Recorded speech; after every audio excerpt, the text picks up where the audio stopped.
کسی کو میرے سامنے چوں کرنے کی بھی اجازت نہیں ہے۔ اس نیت کے فساد کی وجہ سے آپ علیہ السلام نے ارشاد فرمایا، گرچہ وہ حلال طریقے سے حاصل کر رہا ہے مال کو، لیکن نیت کے اندر بگاڑ ہے۔ فرمایا کہ قیامت کے دن اللہ رب العزت کی بارگاہ میں اس کی حاضری ہوگی، وَهُوَ عَلَيْهِ غَضْبَانٌ، اللہ رب العزت کا غضب اس کے اوپر اتر رہا ہوگا۔ بھلا بتلائیے، جس شخص کے اوپر اللہ کا غضب اتر رہا ہو اس کی بخشش ہو سکتی ہے اور اللہ کی رحمت کا وہ مستحق ہو سکتا ہے؟ اللہ کی طرف سے انعام و اکرام کا مستحق ہو سکتا ہے؟ ہرگز نہیں ہو سکتا۔ اس لیے ہم سب کو اپنی نیت کو درست کرنا چاہیے۔ آپ کمائیے، نمازوں کی پابندی بھی کیجیے، کمائیے، روزے بھی رکھیے، اور اللہ تبارک و تعالیٰ نے آپ کے مال کے اندر جو حقوق متعین کیے ہیں اس کی بھی آپ پرواہ کیجیے اور اس کو سامنے رکھ کر زندگی گزاریے، تو یقیناً آپ کی دنیا بھی بنتی چلی جائے گی اور آخرت بھی بنتی چلی جائے گی۔ آج ہماری حالت یہ ہے کہ معاشرے کے اندر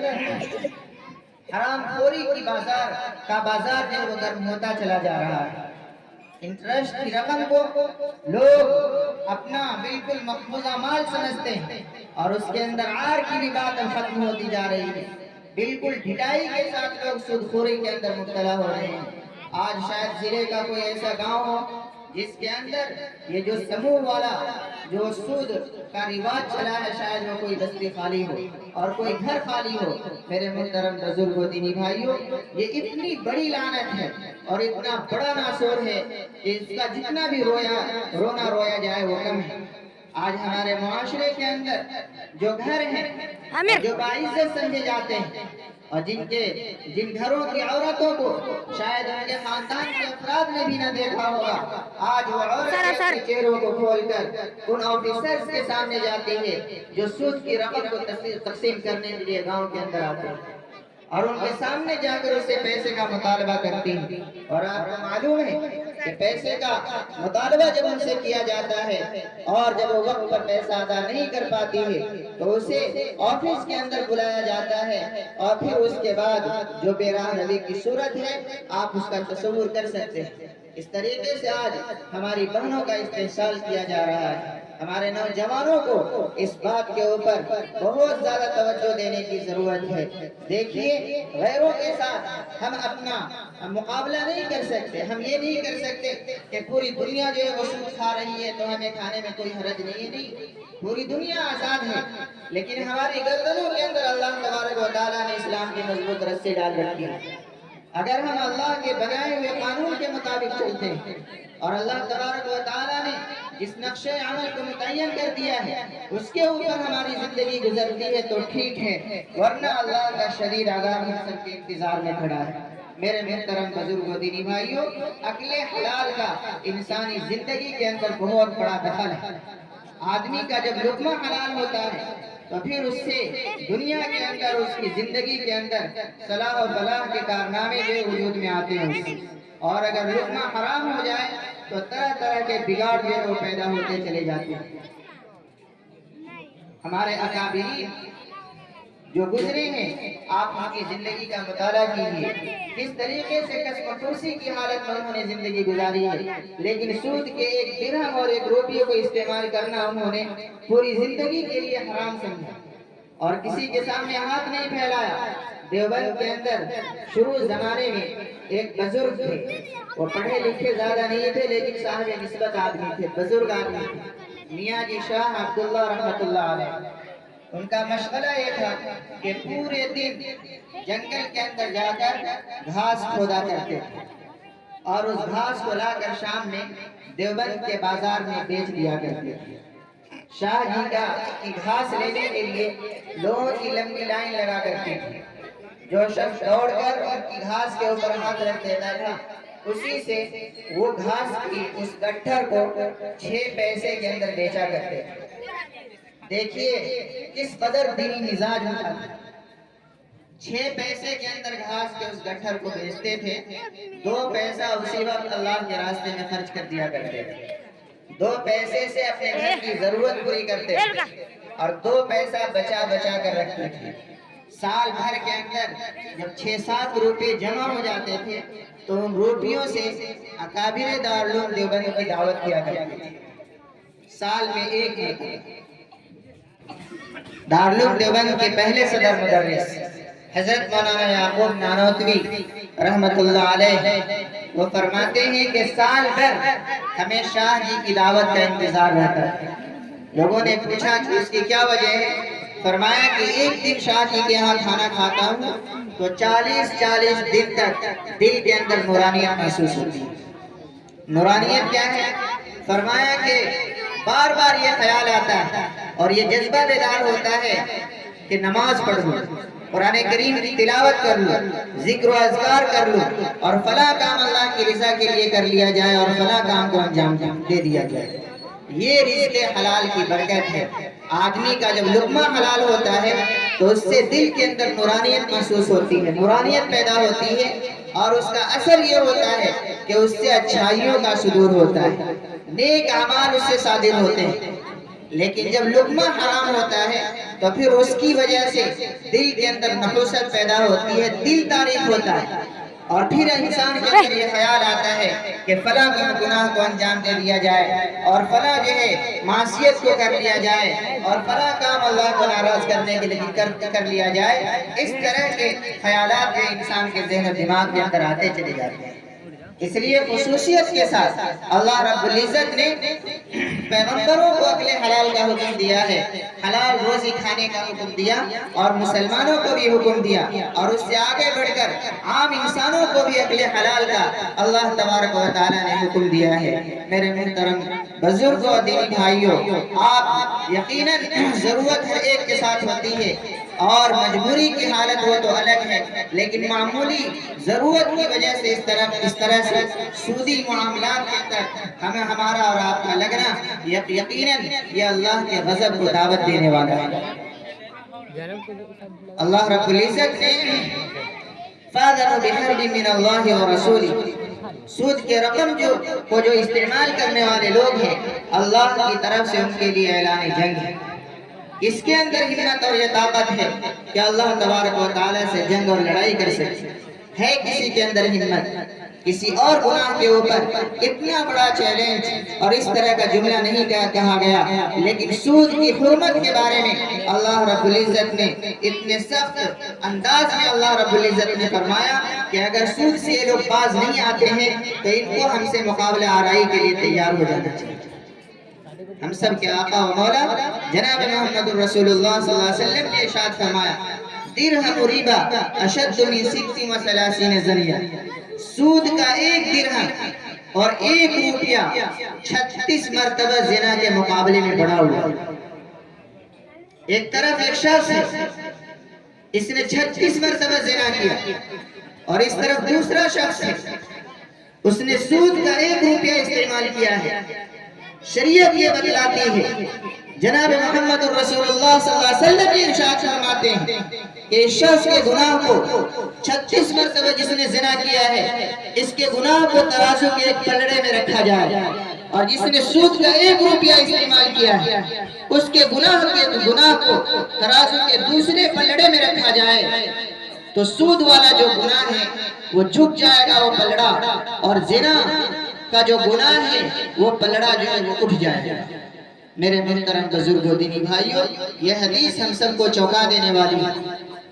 زنا کو تو ہر ایک آدمی برا سمجھتا ہے، اور صرف مسلمان ہی نہیں، ہمارے غیر مسلم بھائی بھی اس کو برا سمجھتے ہیں. لیکن آج مسلمانوں کے دلوں سے سود کی جو قباحت ہے وہ ختم ہوتی جا رہی ہے. آپ یقیناً انسان بسا اوقات ضرورت مند ہوتا ہے، اور جیسا کہ میں نے ابھی کہا آپ سے کہ آدمی مجبوری کی حالت میں پہنچ جائے وہ الگ مسئلہ ہے، لیکن معمولی ضرورت کی وجہ سے آدمی سود خوری میں مبتلا ہوتا ہے، یہ بہت شرم کی بات ہے. اور اس طریقے سے جو ہمارے معاشرے کے اندر بگاڑ پیدا ہوتا جا رہا ہے کہ جو ہماری مائیں اور بہنیں ہیں وہ غیر مسلم آفیسرز کے سامنے آتی ہے اور اپنے چہرے کو کھول کر اور ان کی آفیسوں کے اندر جا کر وہ معاملات کرتی ہے. بھلا سوچئے ہماری غیرت کہاں چلی گئی ہے، اسلامی حمیت کہاں چلی گئی. اللہ رب العزت نے جناب محمد الرسول اللہ صلی اللہ علیہ وسلم نے سود سے خصوصیت کے ساتھ ہمیں اور آپ کو بچنے کا حکم دیا ہے، لیکن آج ہماری زندگی کے اندر سود کے معاملات کے اندر جو ہے وہ اضافہ ہی ہوتا چلا جا رہا ہے۔ اللہ ہم سب کی حفاظت فرمائے۔ آج اس مدرسے کے سالانہ اجلاس میں آپ حضرات شریک ہوئے ہیں، اس سے پیغام لے کر جائیے کہ اپنی زندگی سے اس لعنت کو دور کریں گے انشاءاللہ، اور جہاں تک ہو سکے لوگوں کو روکنے کی کوشش کریں گے۔ اگر آپ کے پاس اللہ تبارک و تعالیٰ نے روپیے اور پیسے دیے ہیں اور کوئی ضرورت مند آپ کے معاشرے کے اندر رہتا ہے، اسے ضرورت ہے، آپ اس کی ضرورت کو پوری کر دیجیے۔ اور یاد رکھیے آپ صدقات بھی دیتے ہیں، زکوٰۃ بھی دیتے ہیں، لیکن آپ کو یاد رکھنا چاہیے اور آپ کے ذہن کے اندر یہ بات ہونی چاہیے کہ لوگوں کی ضرورت کو پوری کرنا اور کسی کو قرض دینا یہ صدقہ دینے سے زیادہ ثواب کا کام ہے۔ اس لیے کہ انسان صدقہ اور خیرات کبھی بغیر ضرورت کے بھی مانگتا ہے، لیکن قرض کوئی بغیر ضرورت کے نہیں مانگتا۔ قرض جب مانگتا ہے جب اسے ضرورت پڑتی ہے جبھی اس کا مطالبہ کرتا ہے۔ اس لیے حدیث کے اندر آپ علیہ السلام نے ارشاد فرمایا کہ قرض دینے کا جو ثواب ہے وہ صدقہ دینے سے زیادہ ہے، اور کسی مسلمان کی تکلیف کو دور کر دینا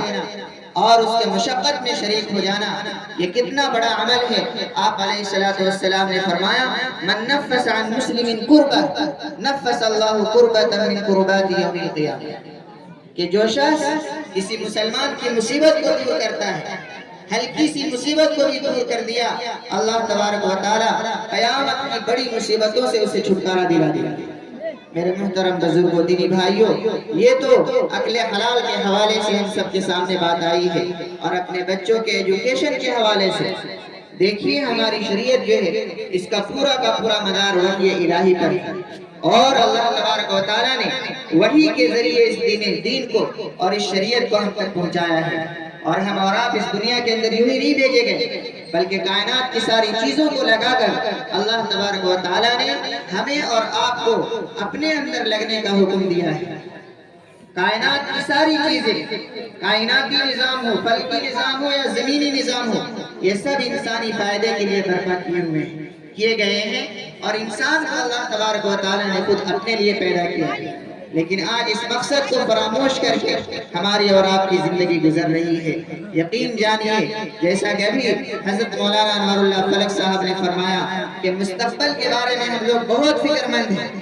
کہ ہمارے فیوچر کا کیا ہوگا، ہمارے مستقبل کا کیا ہوگا۔ یقین جانیے مستقبل کے اندر ہماری قبر بھی ہے، ہمارا حشر بھی ہے، اللہ رب العزت کے سامنے ہونا بھی ہے۔ ان تمام چیزوں کو سامنے رکھ کر زندگی گزاریے۔ آپ خود اپنے اندر تبدیلی کے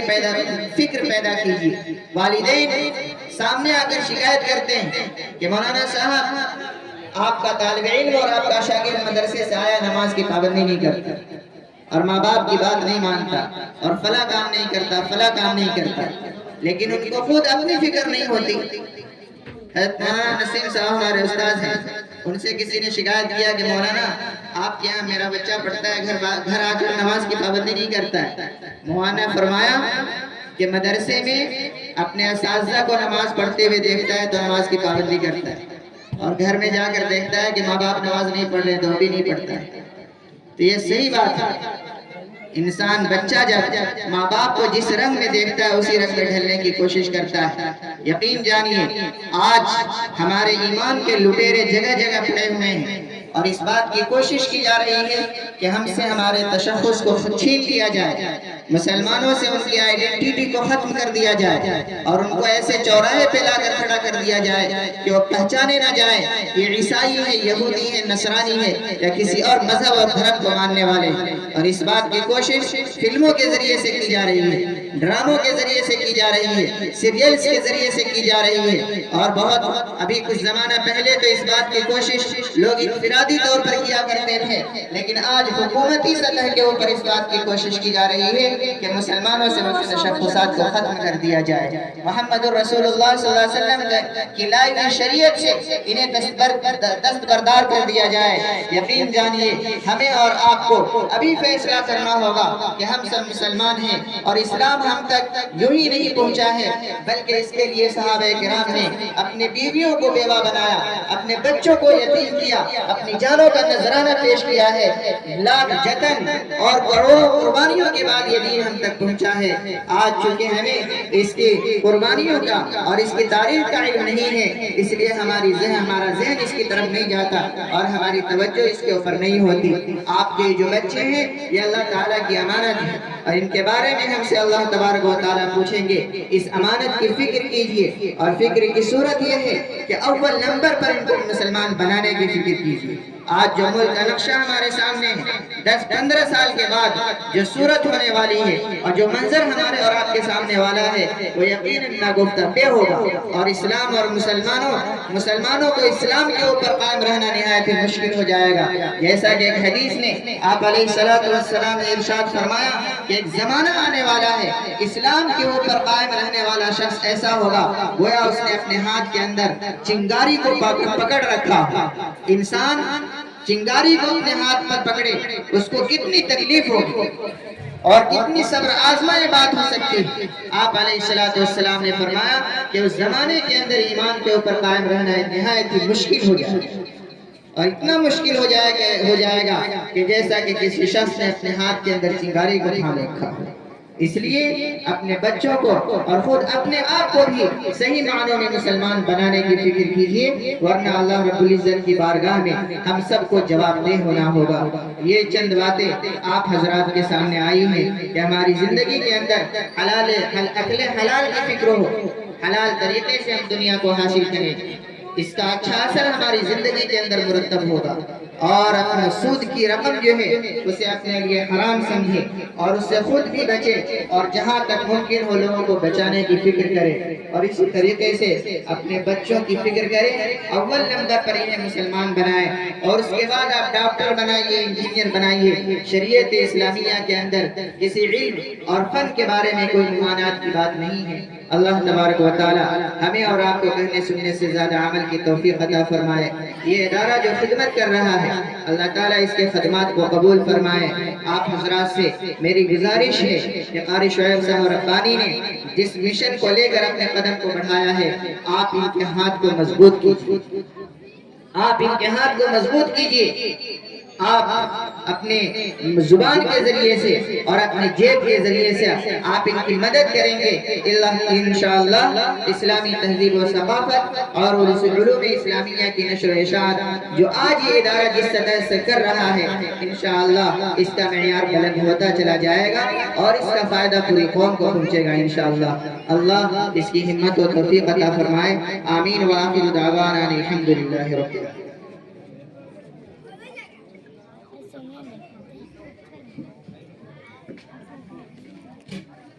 محترم حضرات،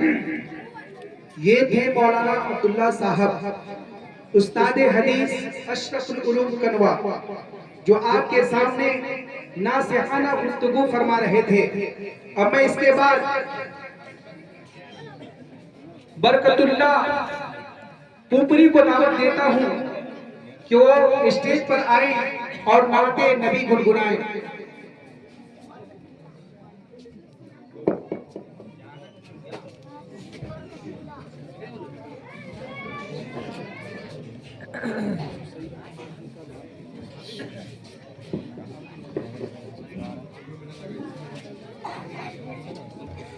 نہیں باہر کے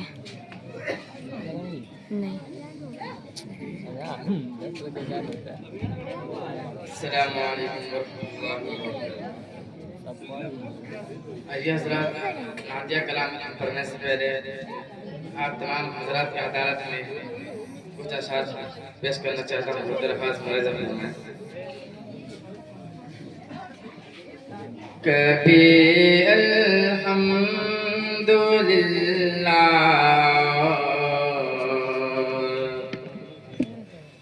کبھی یاسین پڑھتا ہوں، کبھی الحمدللہ، کبھی یاسین پڑھتا ہوں، کبھی الحمدللہ، کبھی یاسین پڑھتا ہوں رسالے چھوڑ کر ہر دم نبی کی دین پڑھتا ہوں رسالے چھوڑ کر ہر دم نبی کی دین پڑھتا ہوں کبھی الحمدللہ کبھی یاسین پڑھتا ہوں بلائے دور ہوتی ہے سکون قلب ملتا ہے بلائے دور ہوتی ہے سکون قلب ملتا ہے میں پابندی سے جب بھی سورہ یاسین پڑھتا ہوں کبھی الحمدللہ کبھی یاسین پڑھتا ہوں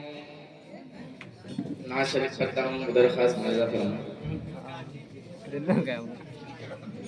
وہ روزے کی جالی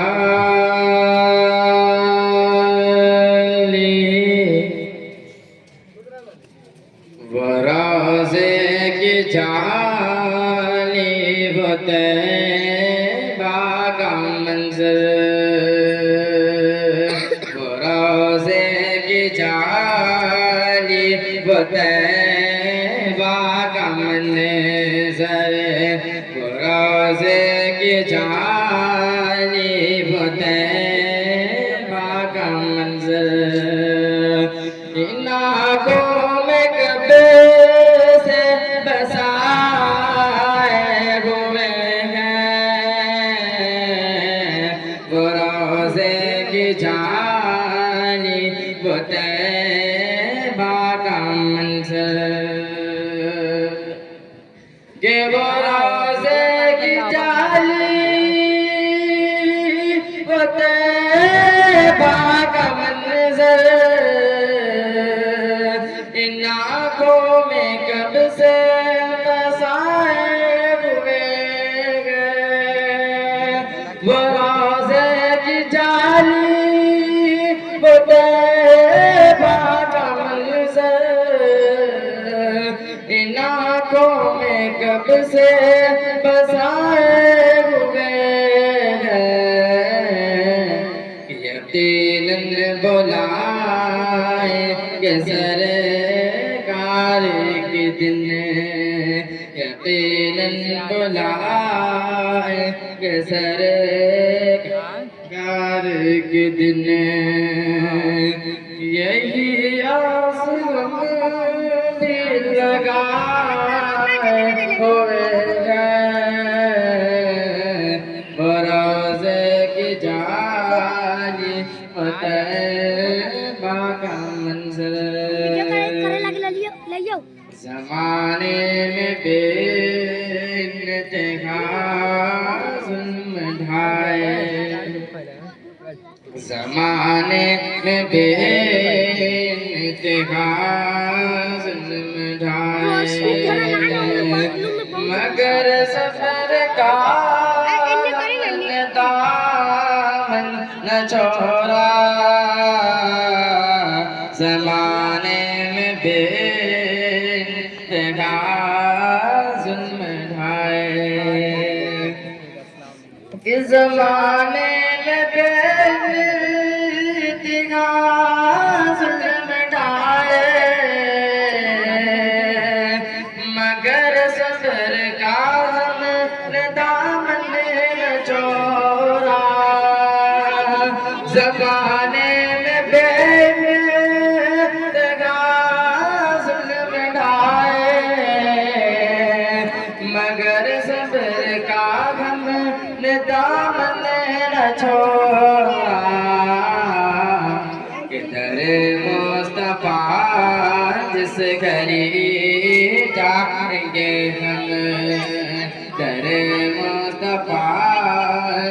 گھری جائیں گے ہم بتائیں گے کتنے ستائے ہوئے گئے وہ روزے کی جھالی وہ طیبہ کا منظر ان آنکھوں میں گبر سے بسائے ہوئے گئے وہ روزے کی جھالی وہ طیبہ کا منظر ابو بکر کی شان میں کیا بتاؤں ابو بکر کی شان میں کیا بتاؤں ابو بکر کی شان میں کیا بتاؤں محبت پہ ان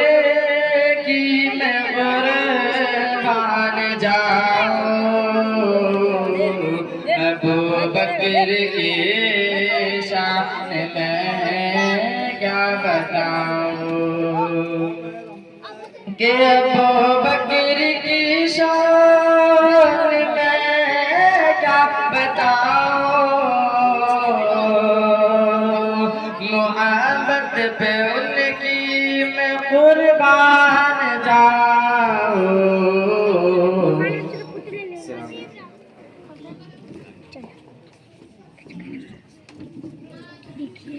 ماشاءاللہ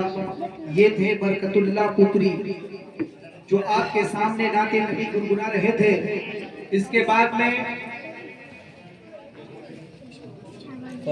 محمد علی ابن محمد نظام الدین کنوا ابتدائی دوم کا طالب علم ہے. میں اسے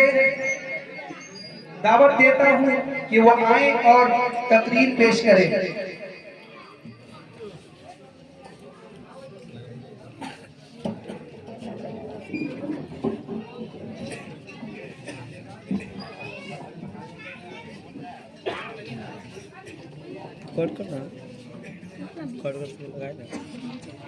السلام علیکم.